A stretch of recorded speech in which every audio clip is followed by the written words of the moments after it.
Hello, I'm Shane in Sweden, and in this series of videos, we're going to look at how we can investigate a simulated data breach, or a hack, if you will, using a wonderful tool called Splunk.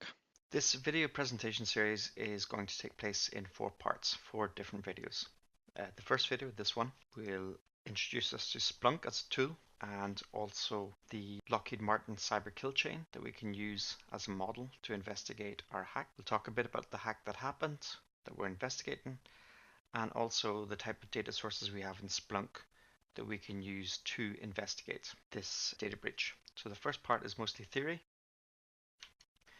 In the second video, we will try to investigate what happened during the reconnaissance phase of the data breach using data in Splunk.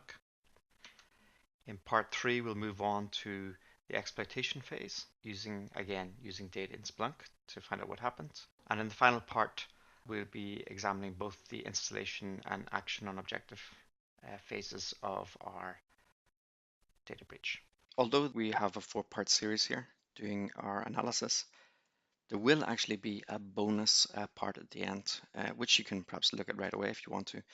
And this is some guidance if you want to do this analysis yourself at home. So it shows you where you can get the data that I'll be using to analyze the data breach and different information resources that Splunk provides.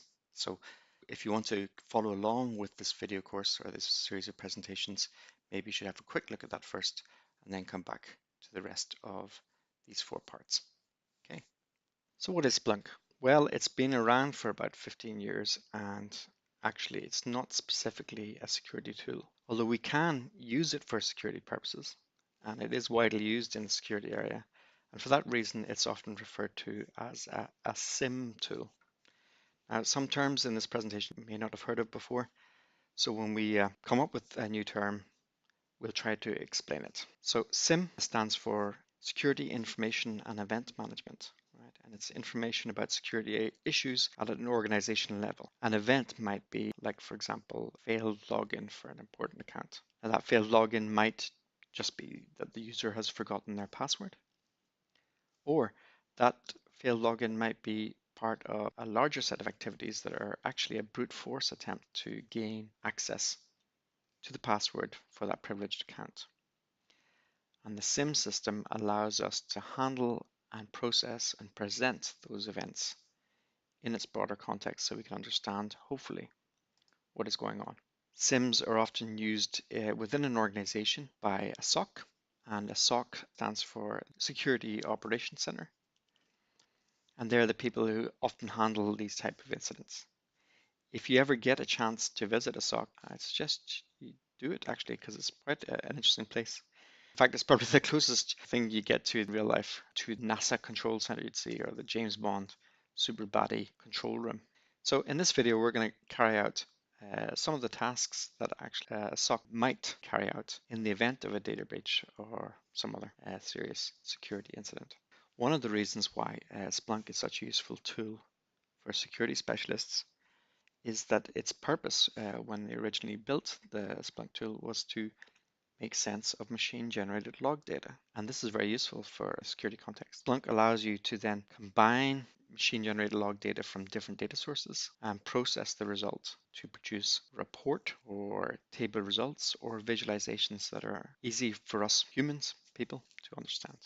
The type of data that Splunk can work with is XML data, which is really not designed to be read by humans at all. Splunk can handle this type of data, XML, or even its baby brother, JSON, which is becoming very popular these days. Splunk can also handle, for example, Excel data, comma-separated text files, most common types of web server log files. Splunk can even handle network traffic data, for example, network traffic data captured by some sort of ICAP module, which stands for Internet Content Adaptation Protocol. You can think of it as Photoshop plugins, which expand the capability of a proxy server. So you might add in things like virus scanners. So Splunk allows us to work with all these types of data, and very importantly, even allows us to work with unstructured data, which is quite hard to process in traditional tools like a database, for example. And the result we get is a nice visualization and easy to understand data. And I'm going to show you some examples of the type of dashboard that you can create with Splunk so that you can see just exactly what I'm talking about. Splunk offers different types of graphical styles and graphical controls used to present your data in different ways. The dashboards you create can be quite simple or quite complex. And as you can see, although this one has security events being measured, Splunk is used in a much wider range of applications than just security. Here, for example, we've got a wonderful presentation of NOAA oceanographic data, where on the left side here you've got a map, but we've even got the information being displayed in a table. And here we've got a timeline with graphs.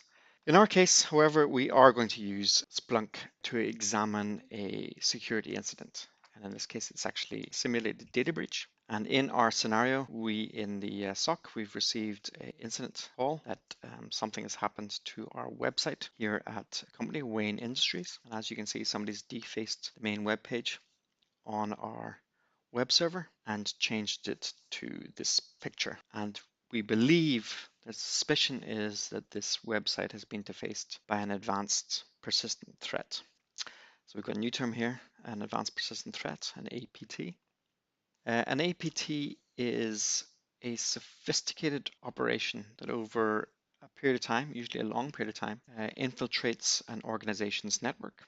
And they often have commercial or political goals. APTs can consist of state-sponsored or organized groups, state organized groups that often have considerable resources, high levels of competence, and they can use sophisticated techniques to gain entry to your system, including social engineering. So an APT is a group that has the capability, the intent to persistently and effectively target an organization. Often APTs are only discovered when they're actually already active inside of your network. And in this case, we have only discovered the advanced persistent threat when they've already affected damage within our network. Now, a common mistake with an APT is to panic and act hastily. So the reaction might be to just isolate the computer, the web server, from the network, pull the plug, wipe affected machine, and restore a backup so you can get it back up and running and pristine and get rid of the taint, delete all the accounts that we suspect have been compromised.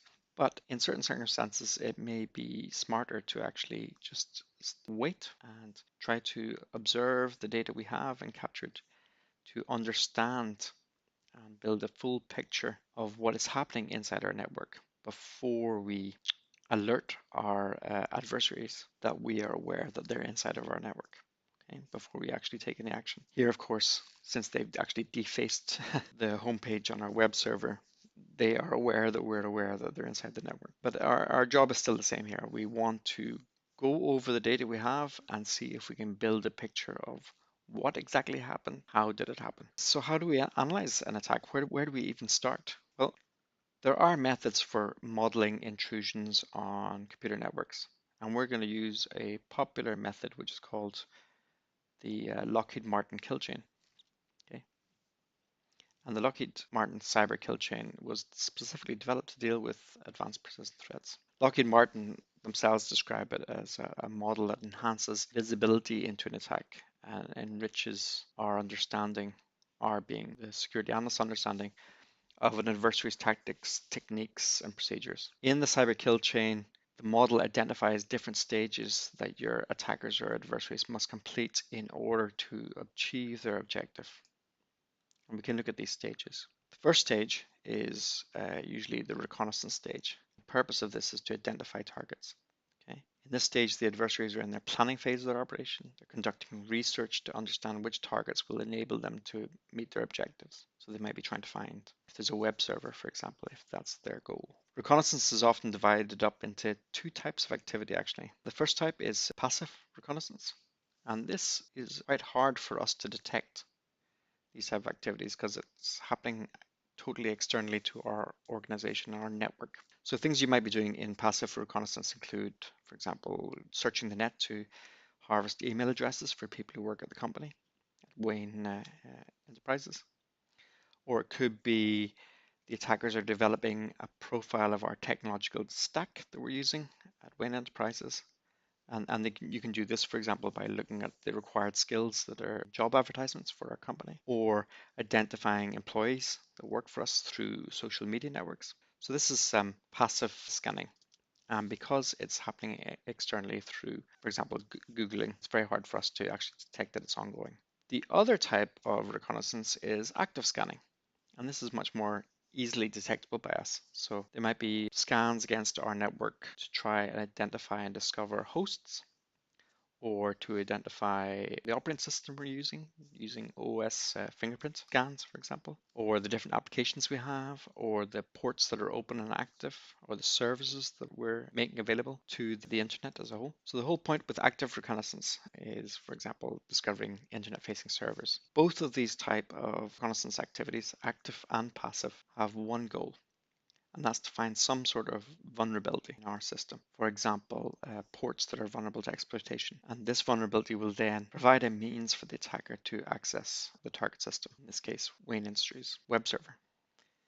Stage 2 is called weaponization, and this is also something that happens externally. The adversaries are, again, still in preparation, right? And the purpose here is to develop some sort of malware that is specifically crafted to the vulnerabilities that the attackers have discovered during the reconnaissance phase. So based on the intelligence gathered in the reconnaissance phase, they will actually tailor their tool sets to meet the specific requirements that match our network. Malware generation is usually done with automated tools. So you have something like you have a weaponizer, which will couple malware and exploit into a deliverable payload. A perfect example of this type of weaponizer is Metasploit, which is a commonly used tool. You can add in custom modules to adapt delivery of your payload, depending on what you've discovered about your targets. Once this is done, we come in stage 3, which is delivery. And here the attackers are actually launching their operation. And again, there's several different ways. There's something called adversary control delivery. And this is where they're actually directly contacting our web server, for example. Or they might utilize features of our web applications, for example, a discussion board that allows you to upload images, or in fact, any sort of file upload. They can use that to deliver their payload to our system. But there's also adversary release delivery, and that's where they're, for example, sending a malicious email to us, which contains malware or a link to malware. Or they might just simply physically plug in a USB stick with malware to one of our computer systems on our network. Or they might do it through social media interactions. Or another way is creating some sort of dangerous watering hole, a compromised website that contains dangerous scripts, active scripts, and they will try to lure a user from our network to that watering hole. So there's a number of ways that they can carry out delivery. Once the delivery is successful and done, they can move to the next stage of the attack, which is called exploitation. The purpose of exploitation is to gain access to the victim. During the exploitation phase, the package delivered in the previous phase is executed on the target network. And this can be done through remote or local mechanisms. And this will take advantage of the discovered vulnerabilities from the reconnaissance phase to gain privileged access to the targeted organization's information system. Once they've gained access to the network, they can go to the next stage, which is installation. And here, typically the adversaries install a persistent backdoor or implant in the target environment, the purpose of which is to maintain access for an extended period of time, so they can always come back to the system. Examples of this are installing a web shell on a web server, or a backdoor, creating a backdoor, or creating a point of persistence by adding some sort of service that will periodically run, creating a beachhead to the victim's network. Once the installation phase is ready, the attacker will usually try to create some sort of command and control, C2. Okay? The malware that's installed now will open up a command channel to enable the adversary to remotely manipulate the victim's systems. Remote C2 channels are often done over the web. It can be done through DNS, and you can even use email protocols. Once all these stages have been completed, then we come to the final stage, which is to action on the objective. Okay. Now that the attacker has gained hands-on keyboard access, the intruders can accomplish the mission goal. And that can be, for example, to collect user credentials inside your system. It could be privilege escalation. It could be trying to collect and exfiltrate data, if they want to steal proprietary data from your system, or they could be attempting to just carry out some damage. Possibly they want to overwrite or corrupt your data, or secretly and surreptitiously modify data so that you're not even aware that something's happened. In our case, in Wayne Industries, we can see that the kill chain here is complete and that some of our data, specifically the homepage of our web server, has been overwritten or corrupted, you could say. Although it's very useful, this cyber kill chain, I should point out that some people have a few problems with it, or they think there's some downsides to it. There are many people that say that activities in a kill chain should be an iterative process. So that, for example, once the attackers have obtained a foothold inside a network system, they start the whole process again with the new reconnaissance phase. There's a sequence of kill chains that actually happen, or at least that you should have a separate kill chain activity list for internal activities and external activities. There are also some people who seem to think that the cyber kill chain places too much emphasis, implicit emphasis on a perimeter defense standpoint, and that this isn't really so applicable anymore in a world where we're always trying to achieve defense in depth. It still can be a useful framework, and we're going to use the cyber kill chain to look at our data. Before we get to the data for the simulated breach, we should just give thanks to the guys who created this simulated data breach data that we're going to be using today from the Splunk teams.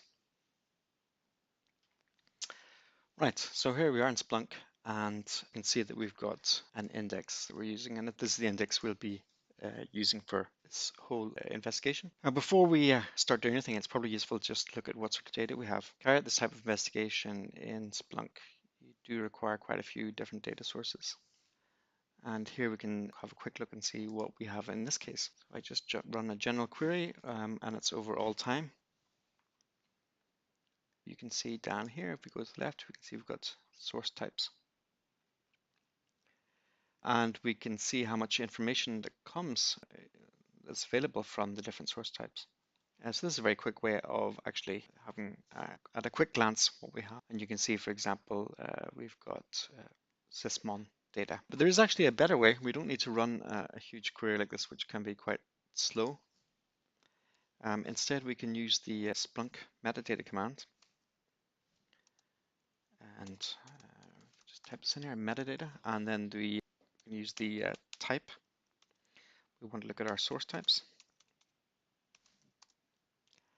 And we will, of course, set our index to .sv1. So if we run that, we can get a rundown on our data types that we have. Here you can see we've got win event logs.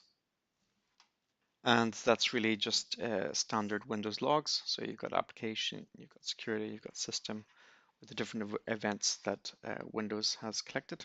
We've also got registry information, and that's just Windows registry, the type of information you can see in regedit.